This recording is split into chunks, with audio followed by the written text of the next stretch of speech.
Hello दोस्तों, नमस्कार। अपने इस यूट्यूब चैनल पे मैं आप सभी लोग का बहुत बहुत स्वागत करता हूं। दोस्तों, जैसा कि हम सभी लोग जानते हैं कि केंद्रीय विद्यालय संगठन ने 2022 में रिक्रूटमेंट के लिए जो ऑफिशियल नोटिफिकेशन है वो आज ही के दिन यानी 2 दिसंबर 2022 को जारी कर दिया है। और साथ ही साथ में 5 दिसंबर 2022 से जो आवेदन पत्र हैं वो भरे जाने शुरू हो जाएंगे, जिसकी लास्ट डेट 26 दिसंबर होगी। इससे रिलेटेड जो डिटेल वीडियो है मैंने इसी चैनल पे अपलोड किया हुआ है, जिसका लिंक मैं डिस्क्रिप्शन बॉक्स में दे दूंगा, उसे आप जरूर देखें। और साथ ही साथ में दोस्तों, आज का ये वीडियो मेरा स्पेशली कुछ पर्टिकुलर ऐसे पोस्ट के लिए है जिसके लिए बीटेक होल्डर्स अलाउड है। एक्चुअली होता क्या है कि जब भी केंद्रीय विद्यालय संगठन में TGT, PGT, PRT, vice principal, principal या अन्य पोस्ट के लिए भर्ती निकलती है तो ऑब्वियसली लोग ये समझते हैं कि ये सब आर्ट बैकग्राउंड या फिर जो नॉर्मल बीए बीएससी स्टूडेंट करके बीएड वगैरह किए हैं उनके लिए वैकेंसी है। लेकिन दोस्तों, मैं आपको बताऊं कि इसमें कुछ पोस्ट कम से एटलीस्ट 4 वैकेंसी ऐसी होती है जिसपे बीटेक होल्डर एलिजिबल होता है। और चूंकि बीटेक होल्डर एलिजिबल होता है तो जब वो कंपटीशन में बैठता है तो ज़्यादा चांसेस भी होते हैं कि उन्हीं का सिलेक्शन ज़्यादा हो। दोस्तों, चूंकि मैं केंद्रीय विद्यालय संगठन में कार्यरत हूं और मैं अपने अनुभव के साथ ये बता सकता हूं कि इन पोस्ट के बारे में बहुत कम कैंडिडेट्स के बारे में पता होता है, जागरूकता की अभाव होती है, जिसके कारण से इसमें कंपटीशन बहुत कम तो नहीं, लेकिन कंपेरेटिवली थोड़ा कम हो जाता है।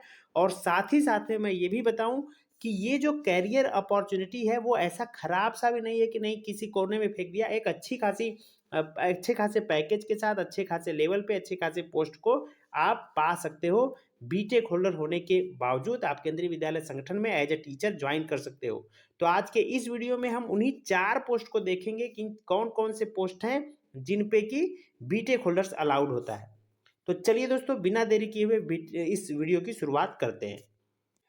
तो दोस्तों, जैसा कि आप देख पा रहे हैं, ऑफिशियल नोटिफिकेशन आपके स्क्रीन पे दिख रहा है। और इसमें 11th नंबर पे जो पोस्ट है, PGT computer science post graduate teachers की, ये मैं दिखा रहा हूँ, यहाँ पे आप देख सकते हैं।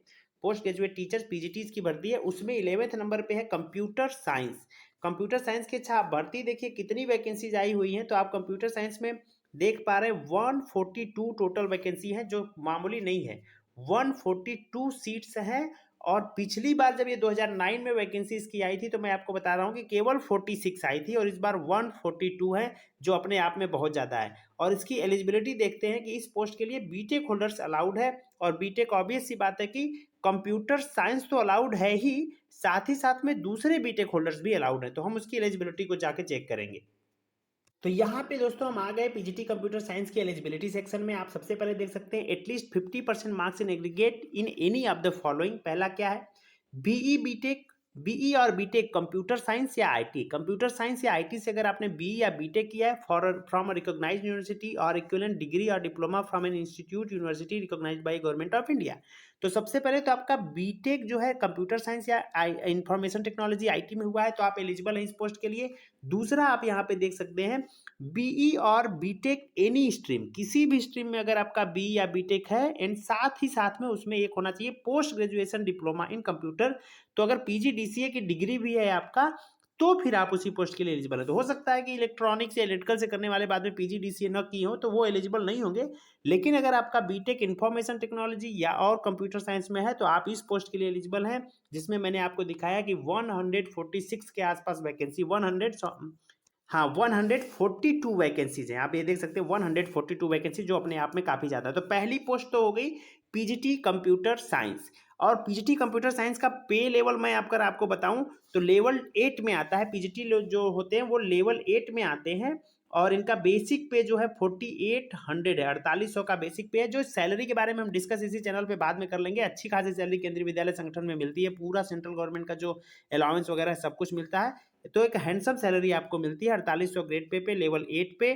तो अब आगे शुरुआत करते हैं हम, जो है नेक्स्ट वैकेंसी के बारे में देखेंगे।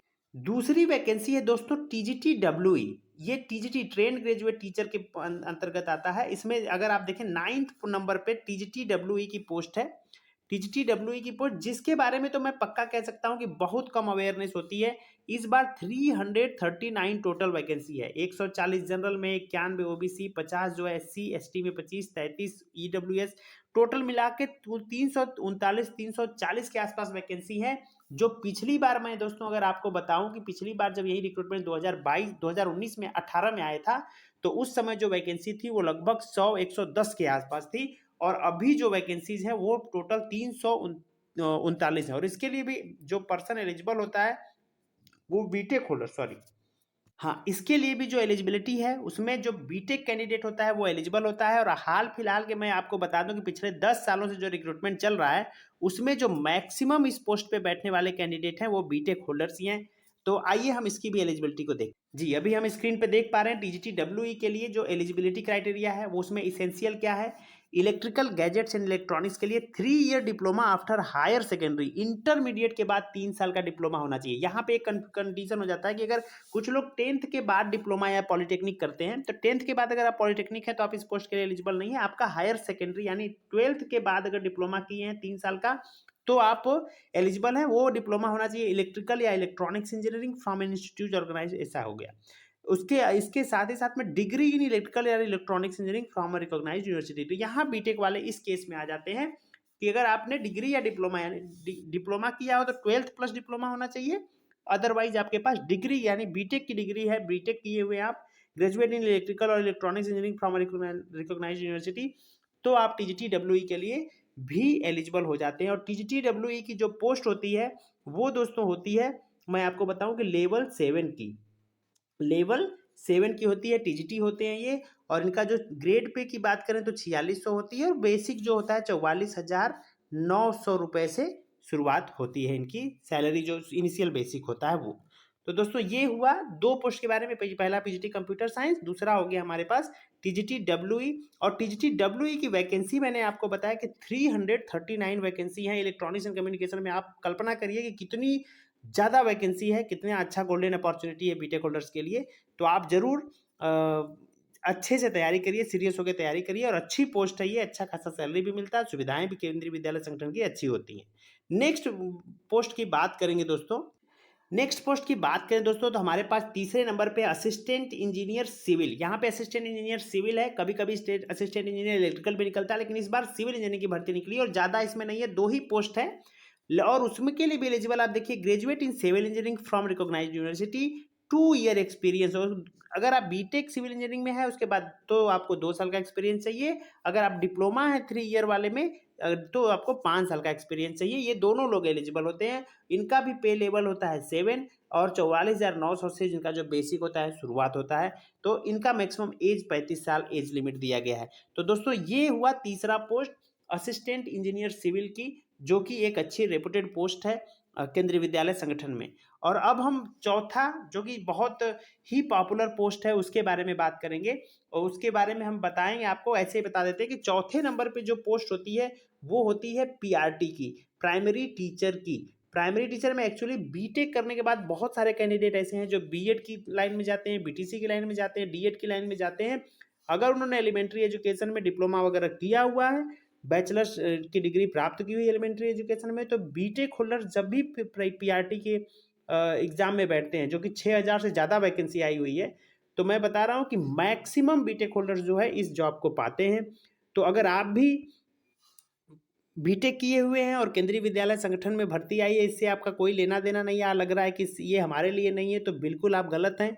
आप देखिए आप किस ब्रांच के लिए एलिजिबल होते हैं, खासतौर से अगर इलेक्ट्रॉनिक्स या इलेक्ट्रिकल से बीटेक किए हैं, या फिर सीएस या आईटी से बीटेक किए हैं, या फिर आप सिविल से बीटेक किए हैं, तो इन पोस्ट के लिए आवेदन जरूर करें और अच्छे से तैयारी करें, क्योंकि एक अच्छा करियर अपॉर्चुनिटी केंद्रीय विद्यालय संगठन प्रोवाइड करता है। उम्मीद करता हूं दोस्तों ये वीडियो आपको जरूर पसंद आया होगा। अगर वीडियो पसंद आया हो तो वीडियो को लाइक करें, और साथ ही साथ में शेयर जरूर करें इस वीडियो को अपने दोस्तों के साथ जो कि केंद्रीय विद्यालय संगठन में जॉब पाना चाहते हैं उनके साथ। और आपके मन में अगर कोई भी डाउट्स हो इन पोस्ट से रिलेटेड, इन 4 पोस्ट से रिलेटेड, या फिर इसके अलावा किसी और पोस्ट से भी रिलेटेड, तो आप जरूर कमेंट करके मेरे कमेंट बॉक्स में अपनी क्वेरी को रखें। मैं पूरी कोशिश करूंगा कि जल्द से जल्द उस पर भी कोई वीडियो बना के आपको अपडेट दिया जाए। Thank you very much for watching this video.